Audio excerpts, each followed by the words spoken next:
Welcome you all in अनजान classes the commerce hub.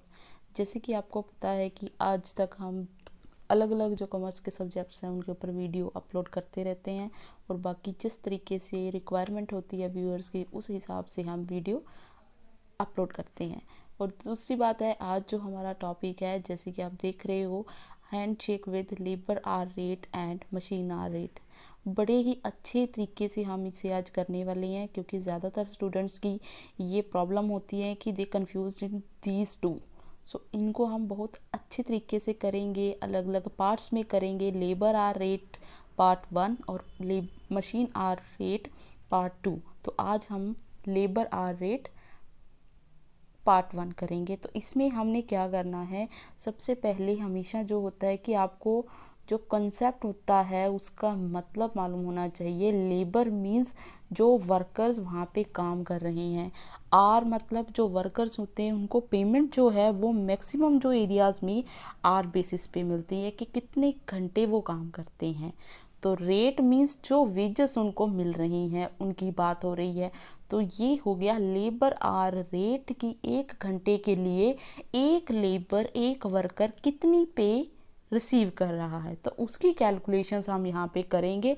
सो जो हमारी कई फैक्ट्रीज होती हैं वहाँ पे जो प्रोडक्शन का काम होता है वहाँ जो लेबर इन्वॉल्व होती है उसके रिगार्डिंग यहाँ पे बात होगी कि अलग एक फैक्ट्री में नंबर ऑफ प्रोडक्शन डिपार्टमेंट्स हो सकते हैं और उन प्रोडक्शन डिपार्टमेंट्स को जो सपोर्टिंग डिपार्टमेंट्स होते हैं लाइक सर्विस डिपार्टमेंट जिसका काम होता है ट्रांसपोर्टेशन देखना, जिसका काम होता है कि बाहर से कोई लोडिंग अनलोडिंग का काम करवाना है, तो वो सब कुछ सर्विस डिपार्टमेंट देखता है।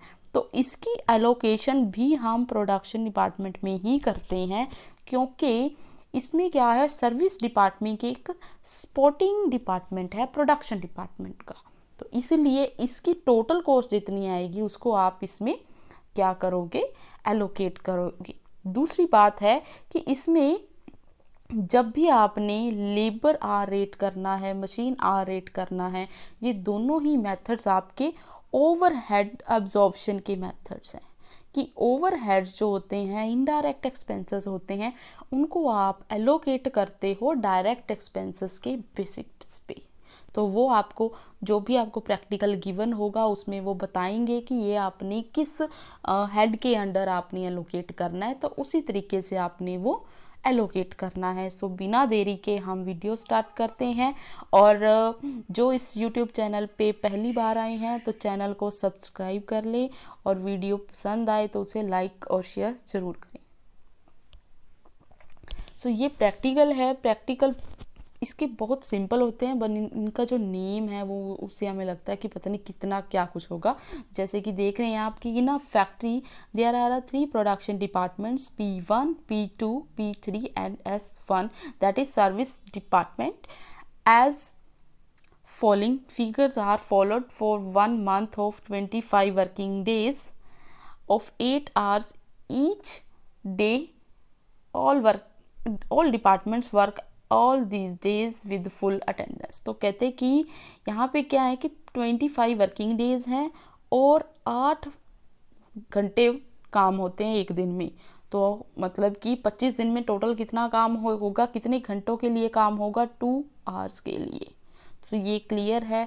3 डिपार्टमेंट्स हैं आपके प्रोडक्शन, P1, P2, P3। एक डिपार्टमेंट आपका सर्विस डिपार्टमेंट है। यहाँ पे कुछ डिक्शनरी मिस्टेक हो चुकी है, तो यहाँ पे सर्विस डिपार्टमेंट है और एज फॉलोइंग है यहाँ पे। अब इसका हम देख लेते हैं कि स्टेटमेंट पे क्या कह रहे हैं। तो स्टेटमेंट में कह रहे हैं कि आपका फॉर्मेट देख रहे हो, एक्सपेंसेस है, सेकंड में आपका टोटल है, देन सर्विस डिपार्टमेंट S1 से उन्होंने डिनोट किया है, प्रोडक्शन डिपार्टमेंट P1 से, production department P2, production department P3। तो ये 3 तरह के यहाँ पे प्रोडक्शन डिपार्टमेंट है। एक सर्विस डिपार्टमेंट है, उनके एक्सपेंसेस उन्होंने मेंशन किए हैं। पावर एंड लाइटिंग कि वो कोई भी इलेक्ट्रिसिटी और लाइटिंग यूज़ करते हैं तो उसका टोटल जो एक्सपेंडिचर है वो 1100 है, बट उन्होंने डाइवर्सिफाई किया है सर्विस डिपार्टमेंट में। और बाकी जो प्रोडक्शन डिपार्टमेंट्स हैं तो वो है सर्विस डिपार्टमेंट में 240, प्रोडक्शन डिपार्टमेंट में P1, P2, P3 में 200, 300, 360 रिस्पेक्टिवली। सुपरवाइजर सैलरी उन्होंने मेंशन कर दी टोटल में, बट उन्होंने ये नहीं बताया अभी सर्विस और प्रोडक्शन डिपार्टमेंट्स में कितनी कितनी गई है, वो उन्होंने नीचे मेंशन की है कि इतना परसेंटेज जो है उन्होंने एलोकेट किया है। रेंट बता दिया कि टोटल जो है बिल्डिंग का ही रेंट आएगा, वर्कर्स का तो रेंट आने से रहा, तो वो है 500 और उसकी एलोकेशन आप फ्लोर एरिया बेसिस पे करोगे जितना उन्होंने एरिया बताया है। फिर वेलफेयर वही बात भी, आपकी जो बिल्डिंग है उसकी तो वेलफेयर होने से रही, तो वेलफेयर जो हम प्रोग्राम्स लेते हैं वो वर्कर्स के पॉइंट ऑफ व्यू से लेते हैं, तो यहाँ पे नंबर ऑफ वर्कर्स आप लोगे एलोकेशन के लिए। देन आपका आ गया अदर्स की असाइनमेंट उन्होंने कर रखी है, तो let's start next. Service rendered by the service department to production department, तो मैंने जब लास्ट स्लाइड में कहा था कि सर्विस डिपार्टमेंट की जो एक्सपेंसेस होंगे उनकी टोटल वैल्यू को भी आप क्या करोगे, प्रोडक्शन डिपार्टमेंट्स जितने हैं उनमें एलोकेट करोगे। वो रेशो क्या होगी, 50, 30 एंड 20 की। सो अब उन्होंने कहा है कि प्रोडक्शन डिपार्टमेंट P1, P2 और P3 की आपने लेबर आवर कोस्ट रेट जो है वो कैलकुलेट करनी है। सो ये है जी सॉल्यूशन, वेरी सिंपल प्रैक्टिकल है, बस आपको मालूम होना चाहिए कि किस कॉस्ट को, किस एक्सपेंस को आपने कहाँ पे एलोकेट करना है।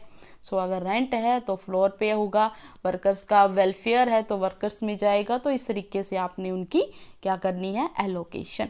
सो सबसे पहले हमारे पास था पावर लाइटिंग, उन्होंने डायरेक्ट दे रखा था, तो 240 सर्विस डिपार्टमेंट S1 में, 200 P1 में, 300 P2 में, P3 में 360। सुपरवाइजर की सैलरी वहाँ पे भी बताया था कि उन्होंने एक रेशो दे रखी है 20, 30, 30, 20, तो 2000 को आपने उस रेशो में डिवाइड कर दिया।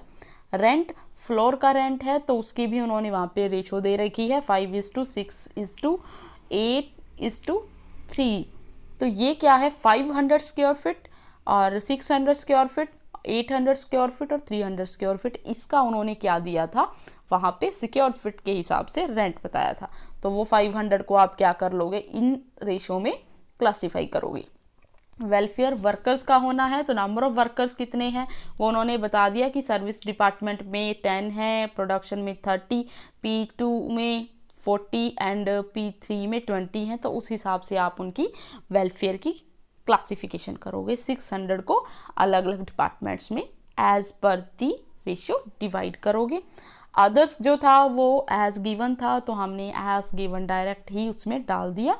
200 S1, 200 P1, 400 P2 and P3 में 400। अब है कि टोटल कर लीजिए आप इनका, तो इसका टोटल आ गया आपका 5400, सर्विस डिपार्टमेंट का आ गया 1000, P1 का 1300, P2 का 1700 और P3 का 1400। अब आपने करनी है जो आपकी सर्विस डिपार्टमेंट है उसकी एलोकेशन, तो उसकी एलोकेशन की उन्होंने रेशो दी हुई थी, ये रही 50, 30 एंड 20। तो बस आपने क्या करना है, जो 1000 है उसको सर्विस में से माइनस कर दोगे। क्यों? क्योंकि उसकी एलोकेशन P1, P2 और P3 में हो रही है, तो वो आपकी हो जाएगी 500, 300 एंड 200। तो ये अब इनमें ऐड हो जाएगी, ऐड होके जो नया आपका टोटल ओवरहेड्स आएगा वो आएगा आपका टोटल, तो ये सेम ही है 5400, इनके टोटल में चेंज आएगा, इसमें आपके 500 ऐड होके 1800, ये आपका 200 हो जाएगा 1700 से, और ये 1400 से 1600। तो अब ये आपके ओवरहेड्स की टोटलिटी चेंज हो गई है। अब क्या है, हमारा जो बेसिक फॉर्मूला होता है ओवरहेड को कैलकुलेट करने का, लेबर आवर रेट को कैलकुलेट करने का, तो वो होता है ओवरहेड्स डिवाइडेड बाय आर। तो अब ये तो हमने कैलकुलेट कर लिया सर्विस एलोकेशन करने के बाद। अब हमने कैलकुलेट करना है टोटल लेबर आवर्स, तो वो कैलकुलेट करने के लिए अब हमारे पास क्या आएगा, आवर्स देखनी है। तो बिल्कुल स्टार्टिंग में मैंने यहाँ पे कहा था कि 25 डेज हैं वर्किंग और 8 घंटे काम होता है, तो टोटल आवर्स कितने हो गए, 200, ये रहे, ये हो गई। अब क्या करना है, 200 है, 200 में हर डिपार्टमेंट में कितने नंबर ऑफ वर्कर्स हैं वो देखने हैं आपने, वो हैं 30, 40, एंड 20। तो ये हमारी रेशो कहीं पे आई थी वहाँ पे, तो वो है आपके 30, 40 और 20। ये रही 30, 40, 20। और ये वाली जो सर्विस वाले थे वो ऑलरेडी क्या हो गए, प्रोडक्शन P1, P2, P3 में कन्वर्ट हो चुके हैं। तो ये रेशो ही हम लेंगे 30, 40 और 20 की। तो ये आ गया आपका 200 मल्टीप्लाइड बाई 30, टोटल आपकी कितनी आ गई प्रोडक्शन के लेबर आवर्स की वैल्यू 6000, वो आपके 6000 आवर्स हो गए, ये आपके 8000 आवर्स हो गए, ये आपके 4000 आवर्स हो गए। अब आपने इसकी कैलकुलेशन कैसे करनी है, जो आपके टोटल ओवरहेड्स हैं divided by total labour hours. तो आपकी लेबर आवर रेट जो है प्रोडक्शन डिपार्टमेंट 1 में 30 पैसे, P2 में 25 पैसे एंड P3 में 40 पैसे आपके लेबर आवर रेट आया।